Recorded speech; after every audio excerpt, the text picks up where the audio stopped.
Hi, I'm Dieter Legat, author of the book Surf the Waves of Opportunity. Welcome to a presentation about 3 key messages in my book.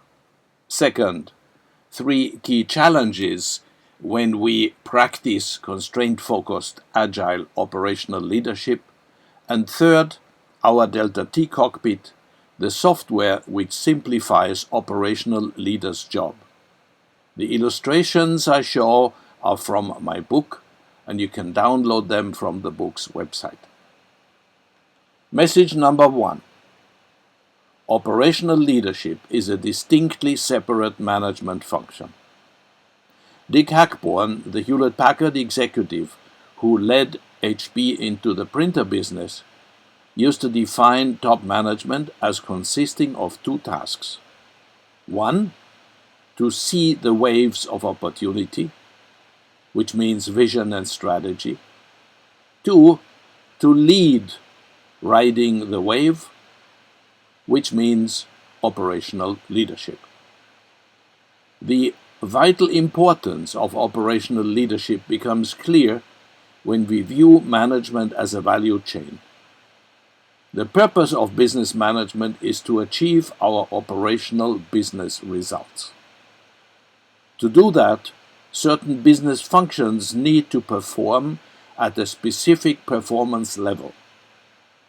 Operational leadership achieves that by driving the function performance, and strategy's job is to provide a framework of input for operational leadership which this function needs to be effective. This view makes it clear that operational leadership is the centerpiece of achieving operational goals and thus the centerpiece of business management. Message number 2, operational leadership must be agile. The heartpiece of operational leadership is the operational plan. It defines who must do what to achieve the operational goal. When using operational plans, we recognize how quickly they become obsolete. Critical success factors are important today and lose importance tomorrow. New competitors appear. Existing competitors change their strategy. Key performance indicators are relevant today and irrelevant tomorrow.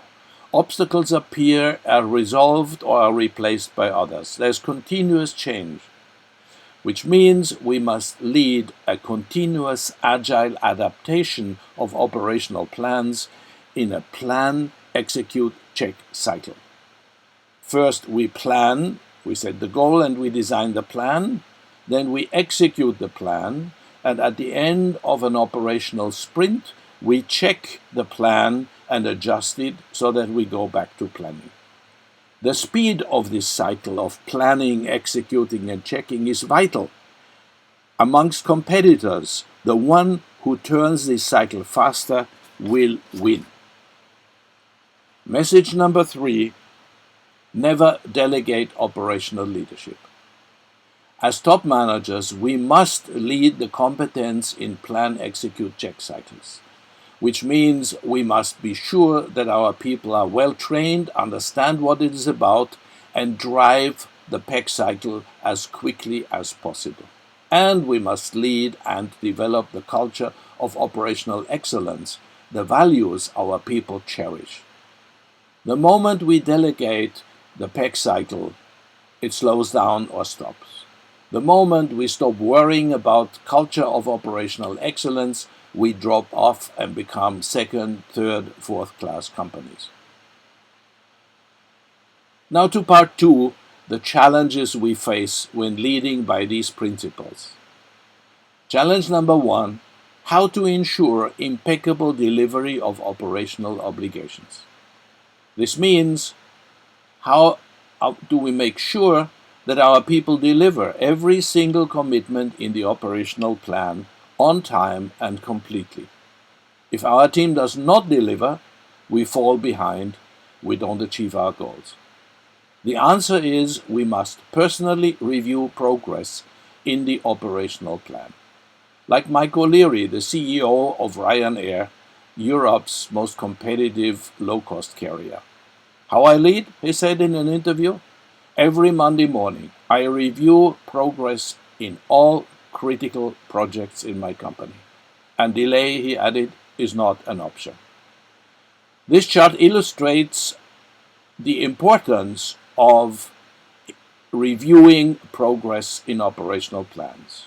In the first period, up until about May 2015, this management team did not do regular reviews. The consequence was that the delivery of operational obligations was at best 70%, which means 30% we did not achieve or deliver on time, and in the worst case it was half. And see what happened when the management team decided to institutionalize regular reviews. Starting July, every operational obligation was on track to the goal. Challenge number 2, how to overcome unit planning egoism. The operational plan of company units must be specific to their situation. In our picture, Product Group 1 certainly has different critical success factors, competitive situation, KPIs to go for, obstacles which hinder us to achieve these KPIs, and actions to be taken. Product Group 2 and Product Group 3 will probably have a completely different content of their plans. And that means at the top of the company, we are extremely dependent on our units having the right plan. For the total company to achieve operational goals, top leaders must accept accountability for the quality of all unit plans. They must not delegate that accountability. Some unit managers hate that, up to being angry. Just give me the goal. How I manage is my own business. Sorry, this is unit planning egoism, and we cannot tolerate it. We must insist on personally reviewing every unit plan and approve the plan. This is our job as leader. Challenge number 3, how to find the time for operational leadership.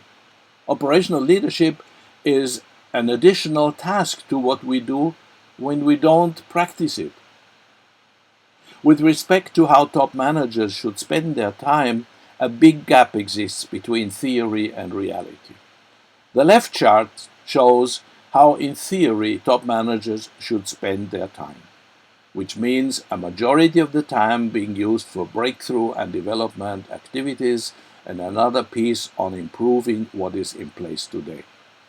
This model views that at the lower level of a company, people should do their job and improve what they are doing.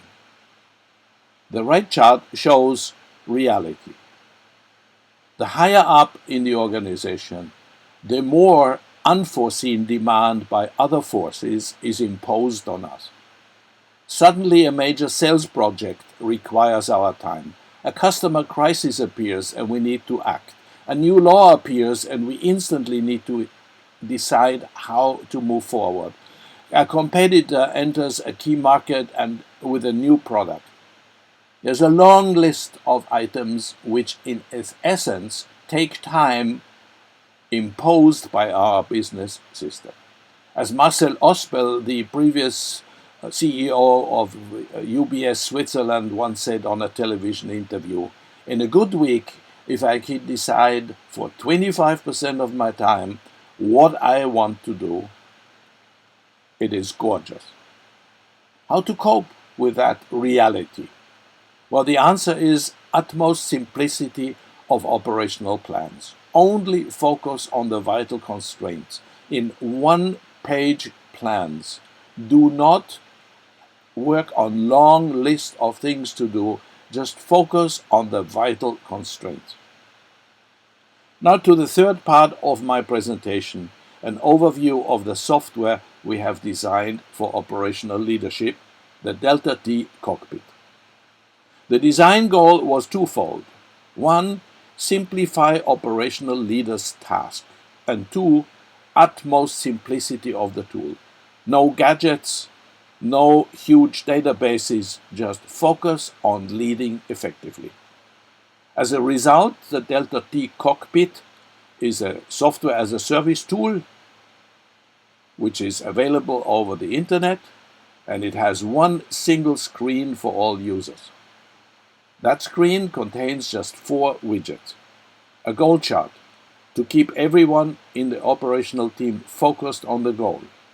An execution workbench below, which lists the actions to be done to achieve the goal. A third widget showing our excellence in operational leadership, showing the pipeline of how we move through delivering operational obligations. And a fourth box which presents messages between team members.